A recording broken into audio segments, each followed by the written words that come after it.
Exercice 51, page 104. On va se contenter de faire la question 1 et la question 2. On nous donne le cosinus d'une valeur et on nous demande de trouver le sinus. Et dans la question 2, on nous donne le sinus, on nous demande de trouver le cosinus. Alors, on a vu dans la leçon que cosinus et sinus étaient reliés par une relation. Si vous ne vous en rappelez pas, je vous laisse aller jeter un coup d'œil sur ce qu'on a écrit.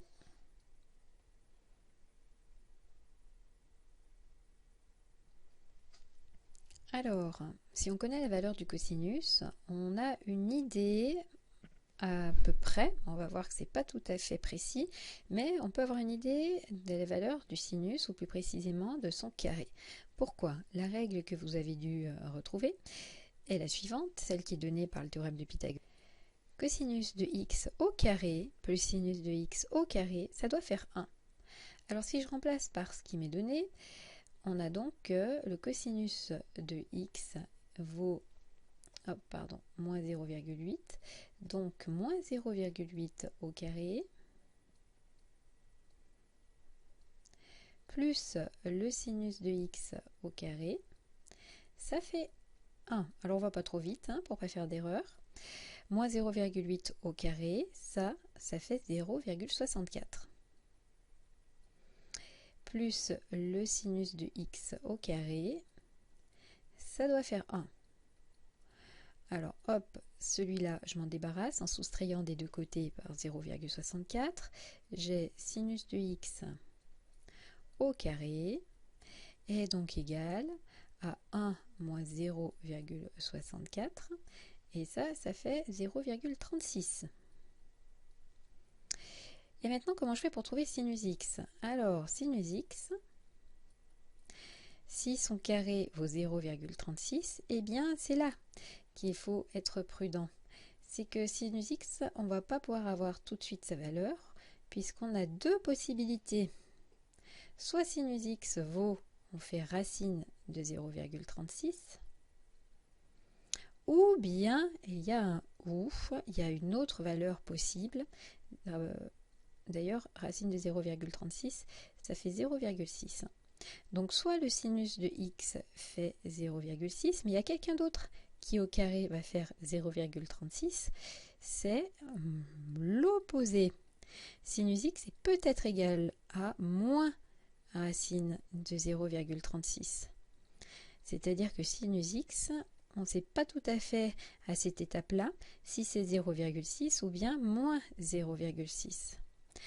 Alors si on n'avait pas d'autres informations, on s'arrêterait là en disant je ne sais pas, sinus x c'est soit 0,6 soit moins 0,6.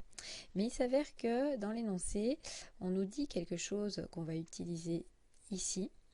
On nous dit que x est compris entre pi sur 2 et pi. Donc x, c'est la longueur du chemin, elle est entre pi sur 2 c'est ici, on va peut-être remettre les valeurs. Pi sur 2, c'est un quart de cercle, c'est là où se trouve j. Et pi, c'est la moitié du cercle, c'est là où se trouve i'. Donc on nous dit que la longueur du chemin x, elle fait atterrir entre pi sur 2 et pi, c'est-à-dire qu'on atterrit ici, sur le cercle. Donc, notre cosinus est égal à moins 0,8. On a donc deux points du cercle qui sont associés,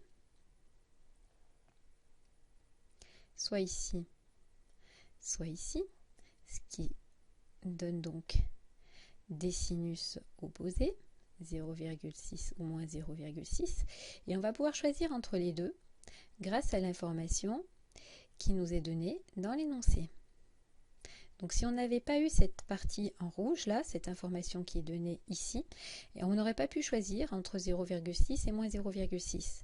Mais comme on nous dit que x, c'est une longueur de chemin qui fait atterrir ici, eh bien on va pouvoir comprendre que c'est cette valeur-là qu'il faut garder, le 0,6. Alors il faut le faire apparaître qu'on s'en sert. Or, notre x, on nous dit qu'il est coincé entre pi sur 2 et pi. Donc, ça me permet de dire que la valeur qu'il faut garder, c'est 0,6.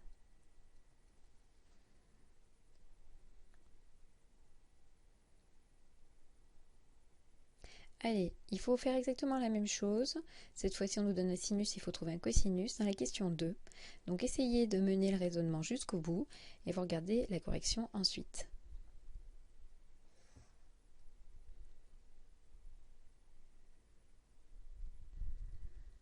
Alors, le sinus est égal à 2 tiers. On place 2 tiers sur l'axe des ordonnées. Et on va voir qu'on a deux valeurs possibles pour le cosinus. On écrit cosinus de x au carré plus sinus de x au carré, ça doit faire 1. Cette fois-ci, c'est le sinus que je connais, il vaut 2 tiers.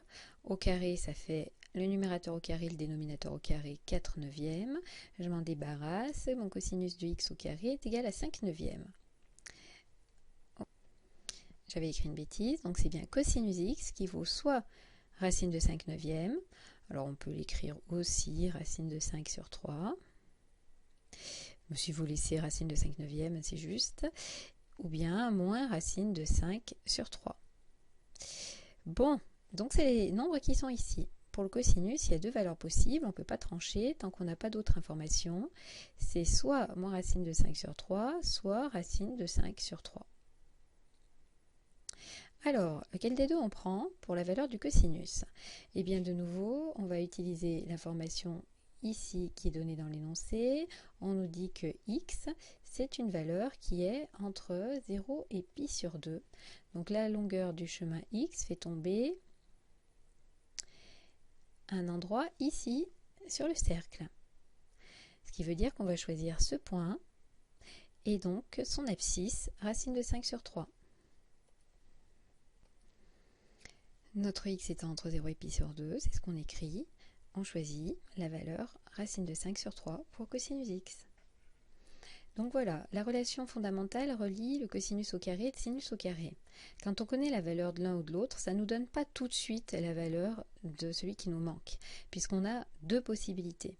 Il nous faut une information supplémentaire sur la partie du cercle à regarder pour pouvoir trancher. Et quand on connaît le quart de cercle qu'il faut regarder, ça nous permet de dire quelle est la bonne valeur du cosinus ou de sinus qui nous manque.